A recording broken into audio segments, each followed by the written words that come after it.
Permaisuri pemburu darah Perjaka, kelahiran seorang penerus. Malam purnama kedua tiba dengan suasana yang lebih mencekam daripada sebelumnya.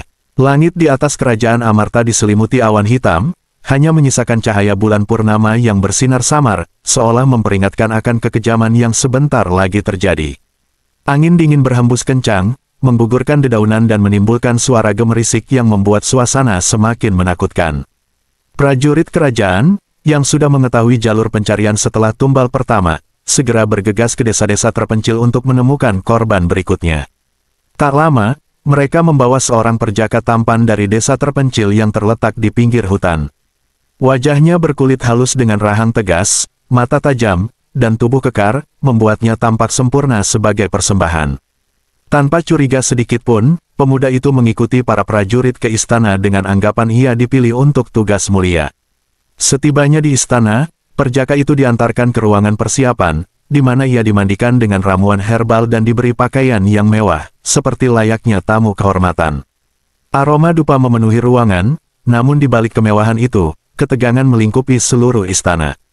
Para abdi yang bertugas dalam persiapan ritual tampak pucat dan cemas, menyadari apa yang akan terjadi selanjutnya. Ratu Aruna, dengan gaun hitam keperakan yang memeluk tubuhnya, menunggu di dalam kamarnya. Kekuatan gelap sudah mulai merayap di tubuhnya, membuat aura kelam yang semakin kuat di sekelilingnya.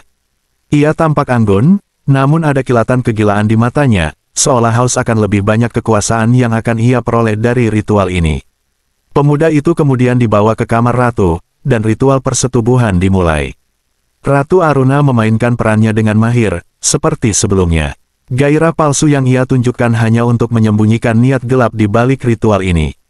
Sang perjaka, tanpa sadar akan nasibnya, menikmati setiap detik di samping sang ratu, merasa terhormat telah dipilih.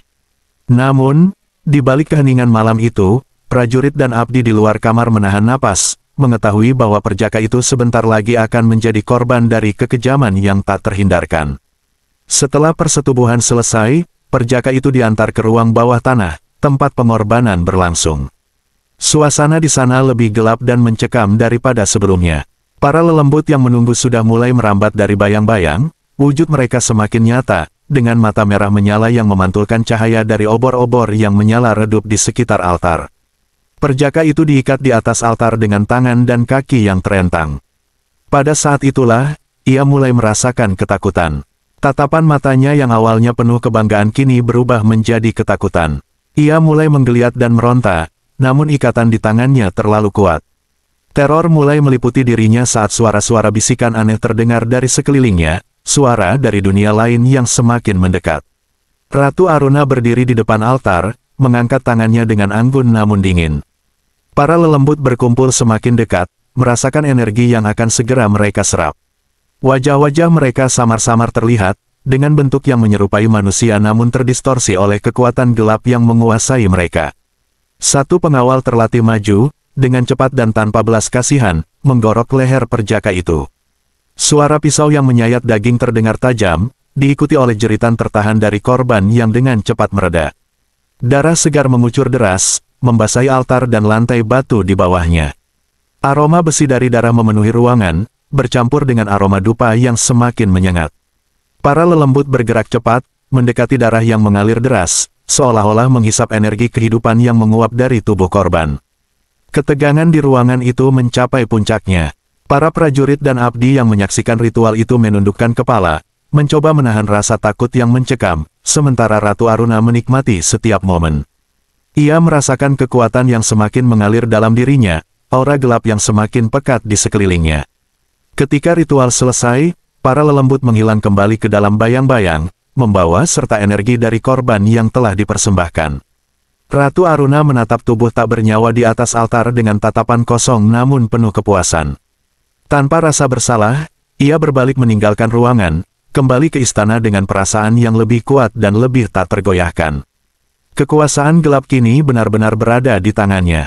Para prajurit dan abdi hanya bisa menundukkan kepala, menyadari bahwa kerajaan ini akan semakin terjerumus dalam kegelapan. Malam purnama ketiga tiba, langit kelam dipenuhi awan hitam yang hanya menyisakan lingkaran bulan purnama di atas kerajaan. Suasana malam itu jauh lebih mencekam daripada sebelumnya. Udara terasa berat, seolah memberi pertanda akan kejahatan yang semakin membesar di istana. Ratu Aruna, yang selama ini tak terkalahkan dalam mengendalikan ritual gelapnya, mulai merasakan sesuatu yang berbeda dalam tubuhnya. Kali ini, perjaka yang dipersembahkan jauh lebih muda dan tampan, dengan wajah yang mempesona dan tubuh yang sempurna. Keelokannya membuat semua orang yang melihatnya terpana, namun nasibnya sudah ditentukan.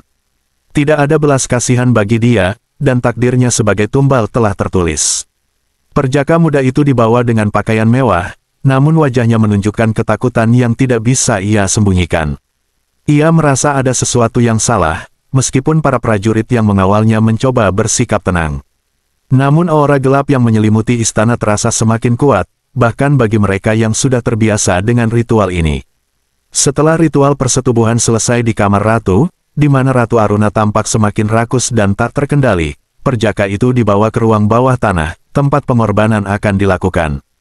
Perjaka muda itu diikat lebih erat daripada sebelumnya. Tangan dan kakinya ditarik kuat-kuat ke sisi altar, sementara tubuhnya bergetar hebat karena ketakutan.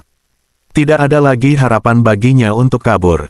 Darah mulai berdesir lebih cepat di nadinya, sementara matanya memandang liar ke sekeliling, mencari jalan keluar dari nasib mengerikan yang sudah di depan mata. Ritual kali ini berjalan dengan kejam. Para prajurit, yang biasanya bertugas hanya menyaksikan, kini diperintahkan untuk melakukan kekerasan yang lebih brutal. Salah satu prajurit dengan dingin memukul wajah perjaka itu dengan keras, membuat darah menetes dari bibirnya. Mereka menusuk kulitnya perlahan dengan pisau tajam, membuat luka-luka kecil di seluruh tubuhnya. Darah mulai menetes ke altar, namun belum cukup. Para lelembut tampak semakin tak sabar, mereka bergerak mendekat, menunggu saat untuk menyerap energi dari korban. Dengan satu gerakan cepat, pengawal utama menusukkan pisau panjang ke dada perjaka itu, menusuk tepat di jantungnya. Darah segar mengalir deras, mengucur seperti sungai, membanjiri altar dan lantai batu di sekitarnya. Lelembut yang semakin kuat berkerumun di sekeliling altar, menyerap setiap tetes darah yang tumpah. Mereka mengeluarkan suara-suara yang tak dapat dimengerti, bisikan dari dunia lain yang terdengar seperti erangan keserakahan dan kegilaan. Ratu Aruna, yang berdiri di depan altar, merasakan kekuatan gelap mengalir semakin kuat di dalam dirinya. Setiap tetes darah yang jatuh ke altar memberikan kekuatan yang dahsyat kepadanya. Wajahnya yang dulu penuh pesona kini berubah lebih dingin dan kelam, dipenuhi oleh kekuasaan yang begitu mendominasi. Aura di sekelilingnya semakin pekat dengan kegelapan, menyelimuti seluruh ruangan dengan hawa yang mengerikan. Kegilaan mulai merayapi pikirannya, dan ia merasakan sensasi nikmat yang bercampur dengan kebrutalan. Beberapa hari setelah purnama ketiga, Ratu Aruna mulai merasakan perubahan yang tak biasa pada tubuhnya. Pagi itu, saat matahari baru saja menyentuh puncak istana, Ratu terbangun dengan rasa mual yang kuat, seolah perutnya berputar-putar tanpa henti. Ia mencoba menenangkan diri, tetapi setiap aroma yang tercium dari dapur, bahkan bau angin yang sepoi-sepoi, membuat rasa mual itu semakin menjadi. Dengan tubuh lemas, ia bergegas ke sisi tempat tidurnya, muntah dengan keras, sementara perutnya terasa semakin berat. Ratu Aruna mengerutkan kening, belum sepenuhnya memahami apa yang terjadi. Ini adalah sesuatu yang belum pernah ia rasakan sebelumnya, dan pikirannya berusaha mencari jawaban. Selain mual, ada rasa pusing yang datang tiba-tiba, membuatnya kehilangan keseimbangan sesaat. Setiap langkah terasa berat, seolah tubuhnya mulai memprotes beban yang tidak terlihat. Namun, yang paling mengganggu Ratu Aruna bukan hanya rasa mual atau pusing. Di dalam pikirannya, muncul keinginan-keinginan aneh yang belum pernah ia rasakan sebelumnya. Saat duduk di singgasananya, ia mendapati dirinya membayangkan menyiksa orang-orang di sekitarnya, terutama prajurit dan abdi yang selalu berada di dekatnya. Ia merasa dorongan yang kuat untuk melihat orang-orang menderita, terbayang oleh keinginan yang tidak bisa ia kendalikan. Keinginan itu datang begitu saja, seperti sesuatu yang menggerogoti dari dalam dirinya. Dengan wajah pucat dan mata yang penuh kebingungan, Ratu Aruna memanggil pelayan terdekatnya. Namun, bahkan ketika pelayan itu mendekat, Ratu merasakan dorongan aneh untuk membuatnya tersiksa, membuat rasa takut mulai menyelimuti dirinya.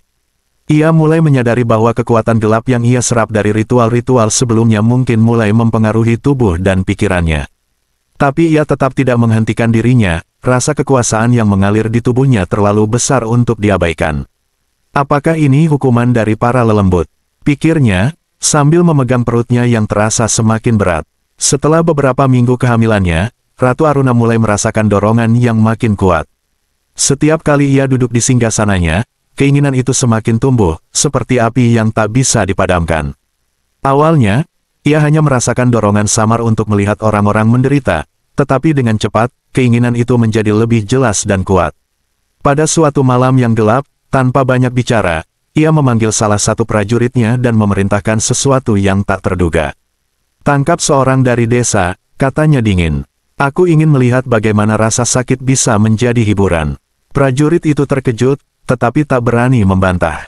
Dalam hati, mereka mulai merasakan ketakutan, karena perintah Ratu Aruna semakin kejam dan tidak masuk akal. Mereka menangkap seorang penduduk desa dan membawanya ke hadapan sang ratu. Saat orang itu diikat di depan singgasananya, Ratu Aruna hanya tersenyum dingin. Teriakan kesakitan dan air mata korban tidak membuatnya goyah, sebaliknya, ia tampak menikmati setiap detik penderitaan yang terjadi di hadapannya. Seiring berjalannya waktu, rasa ngidam yang tidak wajar ini semakin menjadi. Setiap pagi, Ratu Aruna bangun dengan perasaan tak terkendali, memanggil para abdinya dengan permintaan aneh menangkap orang-orang dari desa terdekat. Tidak hanya satu atau dua orang, tetapi sekelompok penduduk desa, yang kemudian diikat dan dijadikan korban di dalam istana. Para abdi dan prajurit mulai hidup dalam ketakutan. Setiap langkah mereka terasa berat karena mereka tidak tahu siapa yang akan menjadi korban selanjutnya. Ada yang bisik-bisik di antara para prajurit, berbicara dengan suara pelan, khawatir mereka akan menjadi korban berikutnya. Di ruang bawah tanah istana, suara jeritan para korban menjadi simfoni yang menghantui. Darah membasahi lantai, dan setiap malam terasa seperti mimpi buruk yang tidak berujung. Para prajurit saling melirik dengan cemas, khawatir bahwa suatu hari nanti mereka akan dipanggil untuk memenuhi hasrat sadis sang ratu. Ratu Aruna sendiri semakin tenggelam dalam kekejamannya, seolah setiap rasa sakit yang ia saksikan memberinya kekuatan yang lebih besar. Beberapa prajurit mulai berpikir untuk melarikan diri, tetapi bayang-bayang hukuman dari Ratu Aruna membuat mereka tetap tinggal. Mereka tahu, melawan ratu sama saja dengan mencari kematian yang lebih mengerikan. Rasa ketakutan mulai merajalela di istana, menciptakan suasana mencekam di setiap sudutnya. Setelah hasrat kejam Ratu Aruna semakin menjadi, korban tidak hanya berasal dari penduduk desa, tetapi mulai menjalar ke kalangan prajurit kerajaan. Setiap kali sang ratu merasa gelisah atau didera rasa ngidam yang tak tertahankan, ia akan memerintahkan prajurit-prajurit yang tak bersalah untuk ditangkap dan disiksa. Mereka diikat di depan singgasananya, dipaksa menerima penderitaan yang tak terbayangkan, sementara Ratu Aruna duduk tenang, menikmati jerit kesakitan mereka seperti musik yang menenangkan. Beberapa prajurit yang disiksa mengalami kelumpuhan total setelah mengalami penderitaan yang begitu brutal. Tulang-tulang mereka patah, kulit mereka penuh luka, dan saraf mereka rusak hingga tubuh mereka tak lagi mampu bergerak. Tubuh yang lemah dan kaku, yang dulunya merupakan prajurit tangguh, kini teronggok tak berdaya di lantai istana. Mereka yang lumpuh dibiarkan tergeletak begitu saja, tidak diurus, tidak dirawat. Para abdi istana hanya lewat tanpa peduli, karena ketakutan yang mereka rasakan lebih besar daripada rasa iba. Sementara itu, prajurit-prajurit lain yang nasibnya lebih buruk mati dalam siksaan. Mereka mengerang dalam penderitaan panjang, darah mengalir deras dari luka-luka mereka, hingga tubuh mereka tak mampu lagi bertahan. Ketika mereka akhirnya mati, istana menjadi sunyi sesaat, seolah-olah ruangan itu sendiri menghormati kematian mereka. Tapi tidak ada yang memberikan penghormatan. Tubuh-tubuh itu tidak mendapat perlakuan layak, tidak ada ritual pemakaman yang dilakukan. Jasad para prajurit yang lumpuh dan akhirnya meninggal hanya dikumpulkan begitu saja, diangkut keluar istana tanpa rasa hormat. Di sebuah lahan di belakang istana, mereka dikuburkan dengan kasar. Tak ada upacara, tak ada doa, hanya tanah yang dilemparkan ke atas tubuh mereka, seolah mereka tak lebih dari seekor anjing liar yang mati di jalan. Para penggali kubur tidak berbicara, tidak ada satupun yang berani mengungkapkan ketidakadilan ini. Meskipun perutnya semakin membesar seiring dengan kehamilannya, Ratu Aruna tidak pernah berhenti menjalankan ritual tumbal pada setiap malam purnama. Kekuatan gelap yang telah mengalir dalam dirinya membuatnya merasa tak terhentikan. Bahkan, rasa sakit kehamilan yang biasanya melumpuhkan seorang wanita, bagi Ratu Aruna, hanyalah dorongan lebih untuk terus melanjutkan kekejaman yang semakin menggila. Saat purnama keempat tiba, ritual pengorbanan dilakukan dengan cara yang jauh lebih sadis. Perjaka yang terpilih kali ini, seorang pemuda tampan dari desa di pinggiran kerajaan, dibawa ke istana dalam keadaan terikat.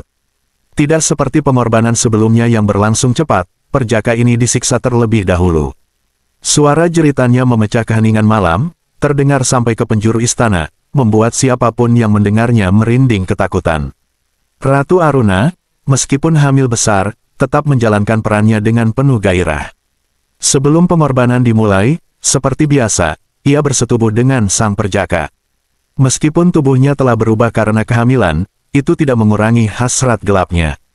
Sebaliknya, kehamilan itu seolah menambah kekuatan dan keinginannya. Setiap kali ia menguasai perjaka di tempat tidur, ia merasakan kekuatan para lelembut semakin kuat dalam dirinya, mengalir melalui setiap sentuhan dan desahan.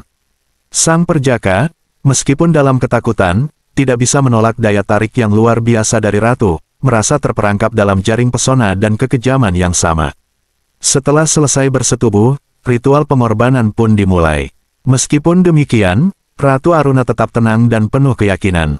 Sambil mengelus perutnya yang membesar, ia tahu bahwa ini semua hanyalah bagian dari kekuatan yang sedang ia bangun. Dari purnama ke purnama, pengorbanan terus berlangsung, bahkan hingga kehamilannya mencapai purnama ke-9. Tidak ada tanda-tanda bahwa ia akan berhenti, meskipun tubuhnya telah siap melahirkan. Ketika purnama ke-9 tiba, tubuh Ratu Aruna semakin berat, tetapi ia tetap menjalankan ritual terakhir sebelum melahirkan. Ratu Aruna tetap bersetubuh dengan sang perjaka sebelum akhirnya dia dihabisi di altar. Setelah 9 bulan kehamilan yang dipenuhi kekejaman dan pengorbanan, akhirnya hari yang dinanti tiba. Malam itu, langit di atas kerajaan Amarta tampak jauh lebih gelap dari biasanya. Awan hitam menggantung tebal, menutupi purnama yang seharusnya bersinar terang. Petir menyambar-nyambar tanpa henti, dan angin kencang mengelilingi istana, seolah alam sendiri turut gentar menghadapi kelahiran yang akan segera terjadi. Di ruang pribadi Ratu Aruna, suasana semakin mencekam. Pelayan yang ada di sana gemetar ketakutan, menyaksikan sang ratu berjuang melahirkan. Tidak ada yang berani mendekat, hanya berdiri di sudut-sudut ruangan, memandangi dengan ngeri. Jeritan Ratu Aruna bukanlah jeritan biasa, ada suara lain yang bergema di baliknya, seperti suara makhluk-makhluk gaib yang datang dari dimensi lain. Para lelembut mulai muncul di setiap sudut ruangan, tubuh mereka yang mengerikan berbaur dengan bayang-bayang. Mereka datang untuk menyaksikan kelahiran yang mereka nantikan selama ini, kelahiran penerus kekuatan gelap yang mereka bantu ciptakan. Saat proses kelahiran mencapai puncaknya, sebuah petir besar menyambar puncak istana. Getarannya terasa hingga ke tanah, membuat semua penghuni istana merasakan guncangan. Tiba-tiba, ruangan dipenuhi angin badai yang tak terlihat asalnya, berputar mengelilingi tempat tidur Ratu Aruna. Para pelayan berteriak ketakutan, sebagian dari mereka terseret oleh kekuatan angin, jatuh pingsan di lantai. Di tengah kekacauan itu, bayi laki-laki yang sangat dinantikan akhirnya lahir. Namun, kelahirannya jauh dari normal. Bayi itu keluar dari rahim Ratu Aruna dengan darah mengalir lebih deras dari yang seharusnya, seolah kehadirannya membawa kutukan. Suasana di ruangan itu berubah semakin gelap saat suara tangisan bayi terdengar, bukan tangisan yang biasa, tapi lebih mirip jeritan marah yang memecah suasana. Matanya, yang baru saja membuka untuk pertama kali, tampak menyala merah dalam kegelapan. Kulitnya pucat, hampir seperti mayat, namun auranya begitu kuat dan mengerikan. Para lelembut mendekat, menyambut sang bayi dengan bisikan-bisikan menyeramkan, memberi tanda bahwa kekuatan gelap kini telah sepenuhnya berpindah ke generasi berikutnya. Bayi ini bukan sekadar anak dari seorang ratu, tetapi penerus kekuasaan kegelapan yang telah dibangun selama berbulan-bulan pengorbanan dan darah. Ratu Aruna, yang lelah setelah melalui proses kelahiran yang begitu berat, tersenyum tipis. Ia tahu, kekuatan yang kini mengalir dalam dirinya akan diteruskan oleh bayinya. Meskipun tubuhnya terasa lemah, ia merasakan kepuasan. Dengan hadirnya bayi ini, kerajaan Amarta akan semakin dikuasai oleh kekuatan gelap, dan kekuasaannya akan semakin tak tergoyahkan. Sementara itu, angin dan petir yang tadi mengamuk di luar istana perlahan mereda, seolah menyerah pada kelahiran yang telah mengubah segalanya.